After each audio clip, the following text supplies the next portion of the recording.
Bread making is an ancient craft that dates back to over 30,000 years ago and has sustained people in hard times, while also giving people the creativity to create things like cinnamon bread or Christmas tree focaccia.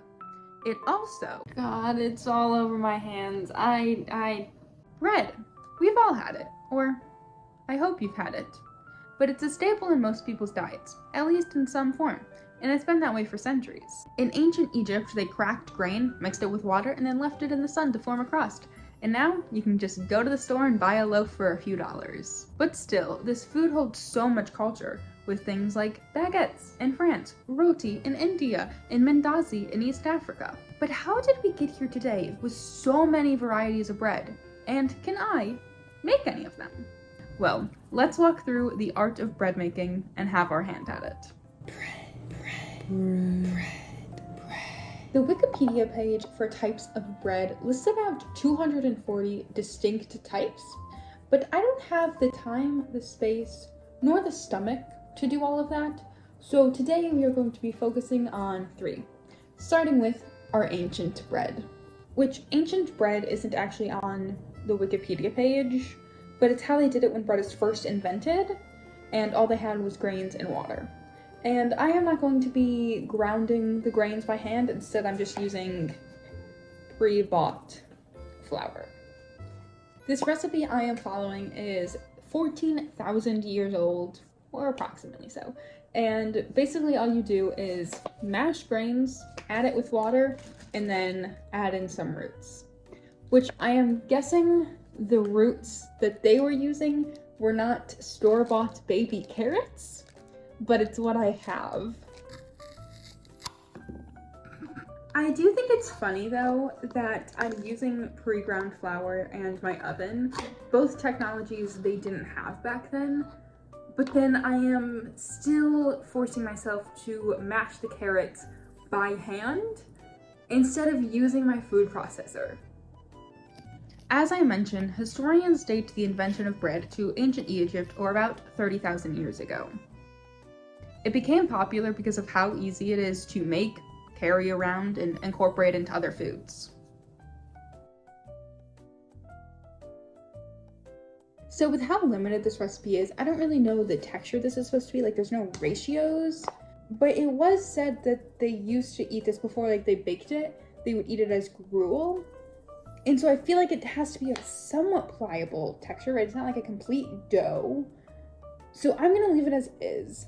And because they used to just eat it uncooked, I'm also gonna try that.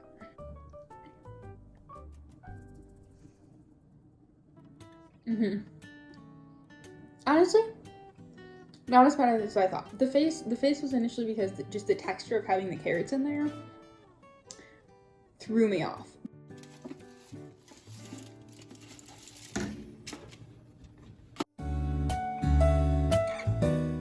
Now, other than the first initial invention of bread, the second big patch in the bread making game was when yeast was introduced into bread. And yeast is the ingredient that helps make it get fluffy. So our second bread today is going to be a sourdough bread.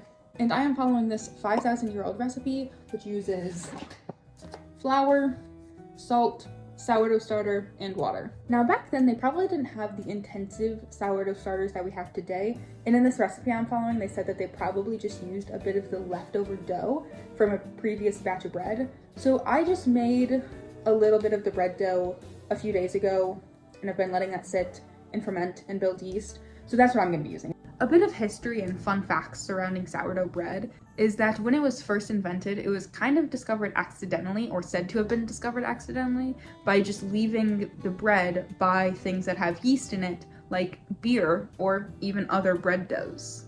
Flour has a little bit of yeast in it, and when left with water, that yeast becomes active and then grows, which creates the fluffy bread. One thing that I did not follow true from the original recipe was the type of flour used. The recipe calls for rye flour, and I used wheat flour. Now the recipe says it calls for rye because that was what was accessible a few thousand years ago. There are a few texture and taste differences between the two flours, but since this recipe is from 5,000 years ago, I'm guessing that wasn't top of mind, and it was more the accessibility that was the main thing. So that is also what I am prioritizing, because wheat flour is more accessible to me since I already have it.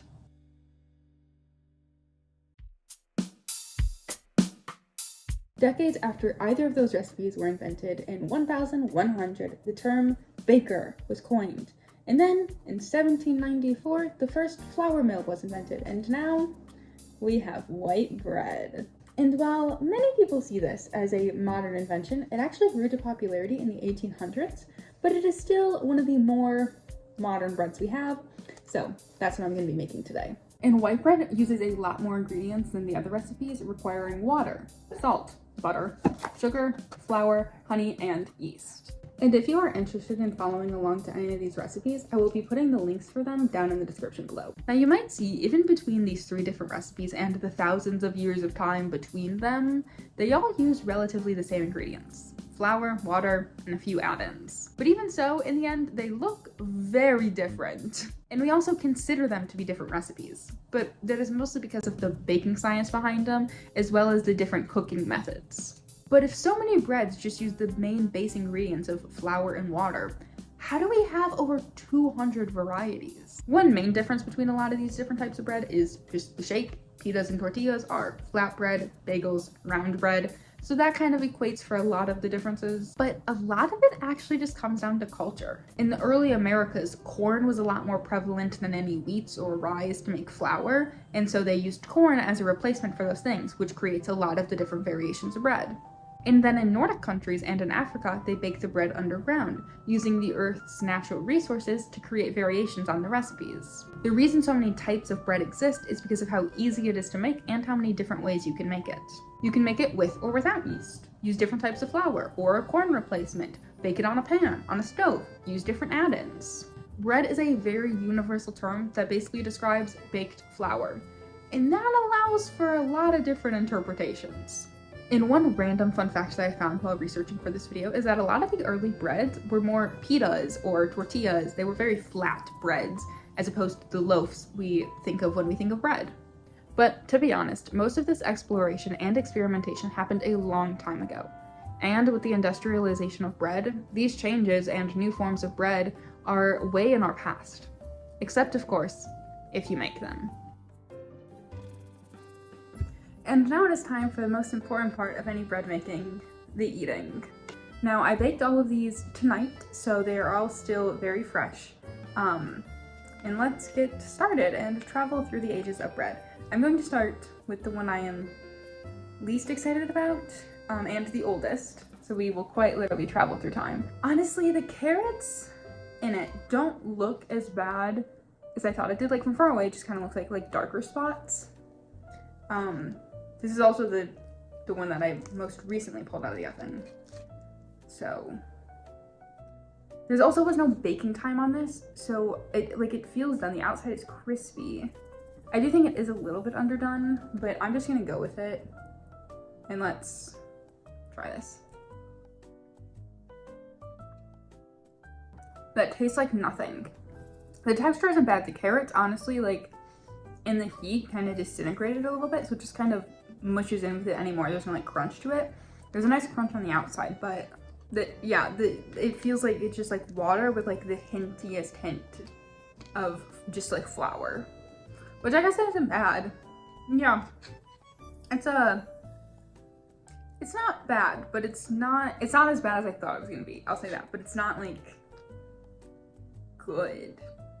Okay, next up we have our sourdough flatbread, which, similar to how the very, very ancient one was, they didn't make loaves yet, they still just kind of made flatbreads. So let's try the sourdough flatbread. I will say, I think I made this a little too thin. So there, once again, it's not too much flavor, but at the end, there was a good little bit of flavor. This one definitely tastes better than the other one, if only for the butter that I used to oil the pan. It tastes like a pita bread though. I don't really know why I'm trying these. It's not like, it's like they're all breads. I followed a recipe and I got bread. It's more, I'm honestly surprised how similar they taste. I get they're pretty much the same ingredients, so of course they're gonna taste similar. Yeah, it's interesting. Neither of them are bad. They're both bread, so. And lastly, we have our little slice of white bread. which is just so cute. I mean, the top did get a little dark because my toaster oven is small, but once again, I think it's gonna taste like bread.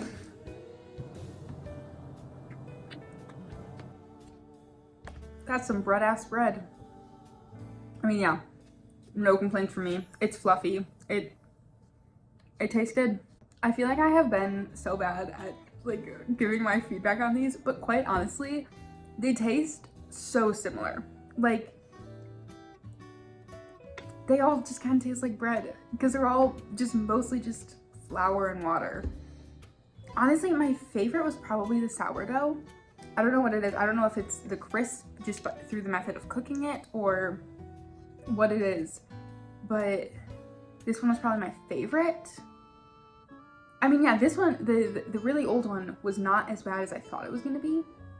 It's still not, I wouldn't make it again, but like, honestly, there's not, I feel like the biggest change is just like adding more ingredients to make this one like, this one does taste a little bit better than this one, but like not by too much. Like if you add some freaking meat on top of this, they're gonna taste the same. I guess maybe that was a waste of a few hours to just get 3 of the same thing, or very, very slightly like different variations of the same thing. But then again, that's what bread is. So I don't really know what I was expecting. I guess I expected them to taste different, even though, once again, they are the same, pretty much the same ingredients. It's just interesting how, like when I look at these two, and when I think about like the process for making them, like even in my own home, but even generally, like back then they really just mixed the ingredients, put it on some stones and let it cook. Whereas now we have like industrialized processes to make it. But it just feels like not that much has changed taste-wise, which maybe is good, right? Because bread is good, and maybe it's just always been good. So it didn't need to change. I think I'm just rambling now, because I feel like I need to differentiate them in some way, or come to some conclusion. But they're just kind of all bread. Anyway, let me know down in the comments what your favorite type of bread is. If garlic bread counts, that would definitely be mine. If not, it would be a pita bread, which maybe that explains why I liked the sourdough better. And also let me know if I should attempt to cook all 240 different types of bread. But then once again, would that just be me making the same thing in different formats, but over 200 times instead of 3 times? I don't know, let me know. But anyway, that is the end of this video. Make sure to like and subscribe, and I will see you in the next one.